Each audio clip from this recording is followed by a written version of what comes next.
میں جہاں ہمیں سٹریس بہت زیادہ رہتا ہے، انزائٹی بہت زیادہ ہو رہی ہوتی ہے، ڈپریشن جیسے مسائل جو ہے وہ ہر عمر کے افراد میں پائے جا رہے ہیں۔ اب ذہنی دباؤ، بے چینی، گھبراہٹ، نیند کی کمی اور مسلسل تھکاوٹ انسان کی جسمانی اور ذہنی کارکردگی کو بری طرح متاثر کرتی ہے۔ اب ایسے حالات میں لوگ جو ہے وہ روایتی علاج کے ساتھ ساتھ متبادل اور قدرتی طریقوں کے بارے میں بھی جاننا چاہتے ہیں۔ اب ایکوپنکچر کو اسی تناظر میں ایک اہم طریقہ علاج کے طور پر دیکھا جا رہا ہے، جس کے بارے میں یہ جاننا ضروری ہے کہ یہ کس بنیاد پر کام کرتا ہے، ذہنی دباؤ اور بے چینی پر اس کے کیا اثرات مرتب ہوتے ہیں، اور کیا یہ جو علاج ہے یہ واقعی محفوظ ہے اور مؤثر بھی ہے۔ تو آج ہم اسی طریقہ علاج کی افادیت، اس کے نتائج، مریضوں کی ذہنی اور جذباتی جو کیفیت ہے اس میں آنے والی مثبت تبدیلیوں کے بارے میں جاننے کی کوشش کریں گے، اور اس پہ بات کرنے کے لیے ڈاکٹر حسنین مرتضیٰ نے ہمیں جوائن کیا ہے، جو کہ فزیو تھراپسٹ ہیں، ان سے جانتے ہیں۔ ڈاکٹر حسنین، آپ کو ویلکم کہتے ہیں جاگو لاہور میں۔ نیا سال آپ کو مبارک ہو۔ آپ کو بھی مبارک ہو، بہت بہت شکریہ، تھینک یو۔ ایکوپنکچر کے حوالے سے ڈاکٹر صاحب ہم نے بات کرنی ہے، اور ڈپریشن، انزائٹی، جس طرح میں بات کرتی تھی کہ بہت زیادہ اور ہر عمر کے افراد میں ہمیں یہ چیز پائی جا رہی ہے کہ ڈپریشن ہو جاتا ہے، انزائٹی ہو جاتی ہے۔ تو اس میں ایکوپنکچر کیسے کام کرتا ہے اور ایکوپنکچر ہے کیا؟ جی بالکل، سب سے پہلے تو ہمارے ہاں آج کل سٹریس، انگزائٹی وغیرہ بہت زیادہ بڑھ چکا ہے، اور اس کی کوئی نون کوز نہیں ہے۔ اگر ہم ایکوپنکچر کی طرف جائیں تو سب سے پہلے اگر آپ کے ایکیوٹ فیز ہے یا سب ایکیوٹ فیز ہے، یعنی کہ سٹریس انگزائٹی آپ کو حال ہی میں یا 6-8 مہینے سال ہوا ہے شروع ہوا، تو اس ٹائم میں آپ کی باڈی میں کچھ پریشر پوائنٹس ہوتے ہیں۔ ایکوپنکچر ان پریشر پوائنٹس کو ٹارگٹ کر کے تو آپ کے سٹریس کو کافی حد تک مینیج کر سکتا ہے۔ اگر ہم اس کو دیکھیں انٹرنیشنلی، جو ہارورڈ یونیورسٹی کی ریسرچز ہیں یا ڈیفرنٹ یونیورسٹیز کی، وہ اس چیز کو کلیریفائی کرتی ہیں کہ ایکوپنکچر 70-80% کیسز میں آپ کو ہیلپ آؤٹ کرتا ہے۔ اب یہ ہیلپ آؤٹ کس طرح سے کرتا ہے، ہمیں اس چیز کو، اس میکانزم کو تھوڑا سا سمجھنا چاہیے، اور اس میں ہم اپنی آڈینس کے لیے کہیں گے کہ ضروری نہیں ہے کہ اگر ان کو ایکوپنکچر ملتا ہے تو بیسٹ ہے، اگر نہیں تو وہ خود بھی وہ فائدہ اپنی کچھ چیزوں سے، کچھ ایکٹیویٹیز سے لے سکتے ہیں جو ایکوپنکچر ہی دے گا انہیں۔ اب وہ کس طرح سے ہوگا، اس میں سب سے پہلے آپ کو پتہ ہونا چاہیے ہماری باڈی میں 2 ہارمونز ہوتے ہیں، ایک اینڈروفن ہوتا ہے، ایک کورٹیسول ہوتا ہے۔ اینڈروفن جو ہوتا ہے وہ بیسیکلی ہوتا ہے پلیئر ہارمون، اور کورٹیسول سٹریس ہارمون ہوتا ہے۔ اب کورٹیسول کا لیول زیادہ ہونے کی وجہ سے آپ کی باڈی میں سٹریس آتا ہے، اس کو مینیج کرنے کے لیے جب آپ ایکوپنکچر کی طرف جاتے ہیں، آپ کے پریشر پوائنٹ ٹارگٹ ہوتے ہیں، تو اینڈروفن ہارمون کا لیول آپ کا بڑھتا ہے، جس کی وجہ سے وہ ڈومیننٹ ہو جاتا ہے کورٹیسول پہ، اور آپ کا سٹریس لیول نیچے جانا شروع ہو جاتا ہے۔ اب اس میں کس طرح سے ورک کرتا ہے، ہمارے پاس جب پیشنٹس آتے ہیں یا ہم دیکھتے ہیں سٹریس لیول جن کا زیادہ ہوتا ہے، وہ کہتے ہیں ہماری گردن کے پٹھے اکڑے ہوئے ہیں۔ گردن کے پٹھے اکڑ جانے کی ریزن یہ ہوتی ہے، کسی بھی بندے میں اگر سٹریس کی ہسٹری ہے، کرونک ہے، تو آپ دیکھیں گے اس کی نیک سٹف ہوگی اور آپ کو پوائنٹس فیل ہوں گے، جس طرح گلٹیاں، نوٹس بنی ہوئی ہیں بالکل۔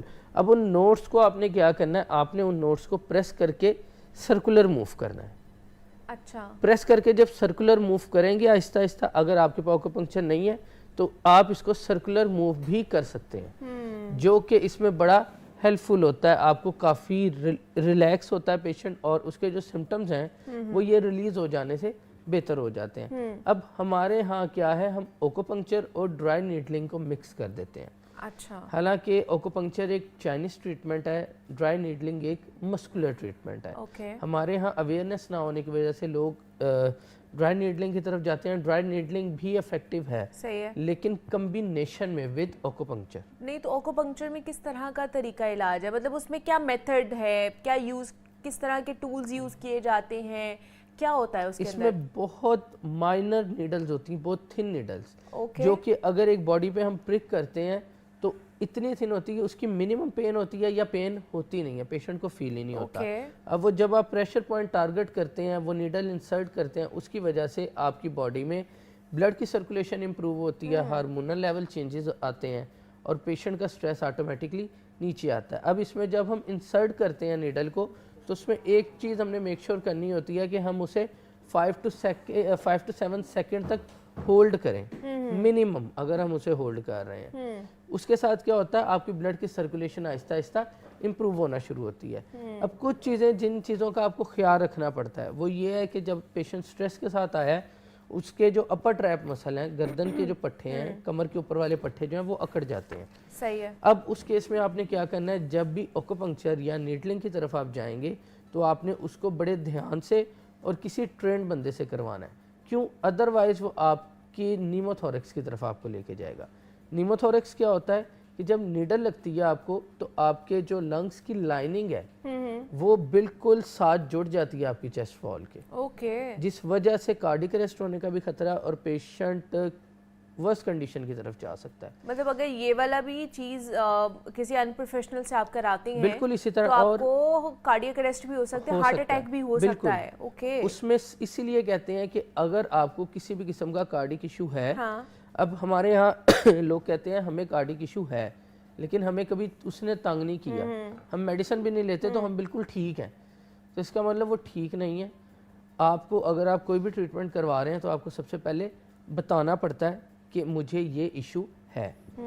صحیح ہے کہ آپ مطلب کارڈیک اریسٹ والے یا جن کو دل کا مرض ہے وہ اس ٹریٹمنٹ سے اوائڈ کریں یا وہ سیفلی کروا سکتے ہیں. آپ نے پہلے اپنے جو تھراپسٹ ہیں ان کو یہ چیز بتانی ہے کہ بھائی مجھے یہ ایشوز ہیں. اگر ہم اس کے اندر دیکھیں نیڈلز کس طرح کی ہوتی ہیں، اب اس میں ہماری بہت مائکرو نیڈلز کے ساتھ یہ 0.25 mm کی نیڈلز ہوتی ہیں. اب جب آپ انہیں دیکھیں گے تو مسل کی نوڈ کے اوپر آپ رکھ کے اس کو جب پرک کریں گے تو آپ کو بلڈ کی سرکولیشن امپروو ہوتی اور ود ان فیو سیکنڈ ہی آپ کی سمٹم ریلیف ہوتے فیل ہوں گے. اگر پیشنٹ مطلب ابھی لگی ہی ہے وہ کیا مطلب وہ پین کی صورت میں ہوتی ہے، یہ نیڈلز کس صورت میں ہوتی ہیں؟ ذرا اس کا تھوڑا سٹرکچر بھی ہمیں بتائیں. یہ نیڈل بہت چھوٹی ہوتی ہیں اس طرح سے اور ان کو لگا دیا آپ جاتا ہے، لگا کے اوپر سے اس طرح پرک کرتے ہیں فنگر سے. جب آپ فنگر سے پرک کریں گے وہ آپ کی باڈی میں انسرٹ ہو جائے گی. اچھا، تو آپ مسل کو پکڑ کے اس کو آہستہ آہستہ آپ انسرٹ کر دیں گے. اچھا، مطلب وہ ہمارے مسلز کے اندر مطلب اوپر رہتی ہیں، سرفیس پہ رہتی ہیں، ہمیں نظر آئیں گی. ٹھیک ہے، یہ جس طرح ہمیں اسکرین پر نظر آ رہی ہے بالکل اسی طرح آپ کی اس کے ایک ایج ہوتا ہے ہارٹ جو سپرنگی ہوتا ہے، وہ باہر رہتا ہے، جو اس کا دوسرا ایج ہے وہ ڈیپ جاتا ہے مسل میں. اور اس میں آپ نے ایک چیز اور دیکھنی ہوتی ہے کہ پیشنٹ کی کسی قسم کی کوئی بلڈ ڈس آرڈر تو نہیں ہے پیشنٹ کو. پہلے اگر اس قسم کے ایشوز ہیں تو پیشنٹ نے اس کی طرف بالکل نہیں جانا ہوتا. کیوں؟ کیونکہ اس سے اس کے اور ملٹیپل ایشوز، یا بلڈ تھنرز بہت زیادہ یوز کر رہے ہیں تو ان پیشنٹس کے لیے یہ سیف نہیں ہوتا. اب اگر ہم دیکھیں سٹریس مینجمنٹ میں اس کے ساتھ ساتھ اور کون سی چیزیں ہم کر سکتے ہیں جو بہتر کرتی ہیں. اب ہمارے پاس جب بھی پیشنٹ اوکوپنکچر کی طرف آتا ہے تو اس کو ساتھ اپنی لائف سٹائل موڈیفیکیشن کی بہت ضرورت ہے. لائف سٹائل موڈیفیکیشن سب سے زیادہ ضرورت ہے. آپ کو ڈیپ بریتھنگ کرنی چاہیے. Deep breathing exercises with acupuncture best combination ہے سٹریس کو ریلیف کرنے کے لیے. اگر آپ کے پاس اب سٹریس کی کنڈیشن ہے، سب سے بڑی ریزن پراپر سلیپ کا نہ ہونا.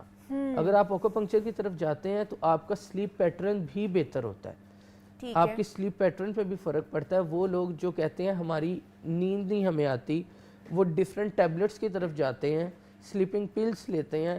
تو میں ان کو سجیسٹ کروں گا وہ اوکوپنکچر کی طرف آئیں، نہ کہ سلیپنگ پلس کی طرف جائے. وہ ایک ایڈکشن ہے.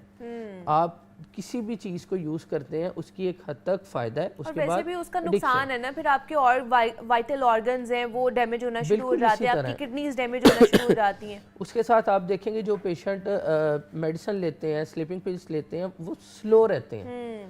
وہ اس طرح سے ایکٹیولی بات نہیں کر سکتے، وہ اس طرح سے ایکٹیولی کسی بھی مومنٹ کو وہ ہر ٹائم گنودگی کے اندر کے عالم میں رہتے ہیں. اب ان کے اندر یہ چیزیں ہوتی ہیں کہ آپ نے بیسٹ ٹریٹمنٹ ہے کہ ان کو اوکوپنکچر کی طرف جانا چاہیے ایز کمپیئر ٹو میڈیسن. نہیں تو یہ جو سٹریس اور انزائٹی اور ڈپریشن کے والے سے ہم بات کر رہے ہیں کہ اس کو ریلیف لینے کے لیے ہم اوکوپنکچر کروا سکتے ہیں، لیکن کیا فرسٹ سیشن میں ہی ہمیں اتنا ریلیف مل جائے گا یا پھر ہمیں ملٹیپل سیشنز لینے پڑتے ہیں اس کے؟ اس میں 5 to 7 سیشنز ہوتے ہیں، لیکن فرسٹ سیشن میں پیشنٹ دیکھے گا 30 to 40% اس کے سمٹم ریزالو ہو چکے ہیں. دوسرے تیسرے سیشن میں جا کے اس کے سمٹم بالکل ختم ہو جائیں گے. باقی سیشن اس نے اس لیے کروانے کہ وہ ریورس نہ ہو. صحیح ہے، کیونکہ سم ٹائم آپ جب چھوڑتے ہیں تو وہ ریورس بھی ہونا شروع ہو جاتی ہیں چیزیں.